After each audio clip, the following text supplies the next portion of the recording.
Assalamualaikum warahmatullahi wabarakatuh. Perkenalkan, nama saya Siti Atikah Novikiah, kelas 2A Fakultas Agama Islam dengan nomor induk mahasiswa 2103020023. Di sini saya akan menjawab pertanyaan tugas EKT 2 Fikih Muamalah.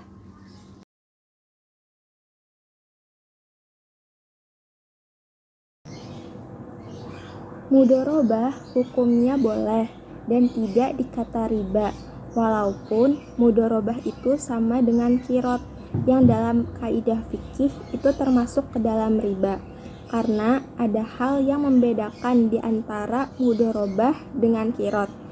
Riba dalam transaksi utang piutang atau kirot itu akan menghasilkan sesuatu keuntungan. Jadi untuk perbedaan yang pertama, dalam transaksi mudorobah modal itu tidak dijamin, karena jika modal dijamin, maka transaksi itu berubah menjadi kirot. Kirot itu tidak berhak untuk menghasilkan suatu keuntungan. Jadi, dalam transaksi mudorobah, juga si peminjam modal itu harus terima apakah usaha si mudorib itu untung atau rugi. Karena peluang untung sama dengan peluang rugi. Sedangkan dalam kirot, si peminjam modal meminta modalnya dijamin tanpa melihat apakah usaha yang dijalankan mudorib itu untung atau rugi. Yang kedua, dalam mudorobah bagi hasil berdasarkan keuntungan bukan dari modal.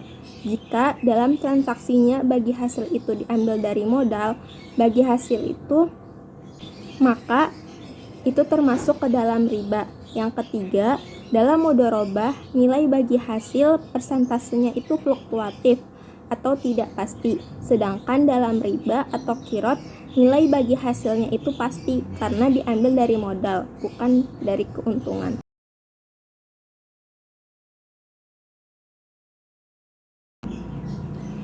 Betul, surat wakalah itu sama dengan surat kuasa. Wakalah sendiri merupakan pelimpahan kekuasaan seseorang sebagai pihak pertama kepada orang lain sebagai pihak kedua dalam hal yang diwakilkan.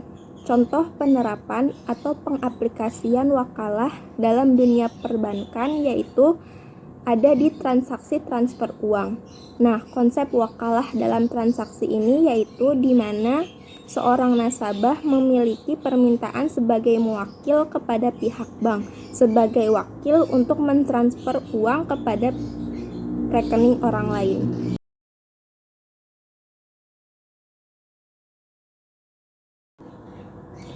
Adapun ulama mazhab Maliki dan Syafi'i mengatakan bahwa penerima gadai boleh memanfaatkan barang gadaian selama atas izin si pegadai.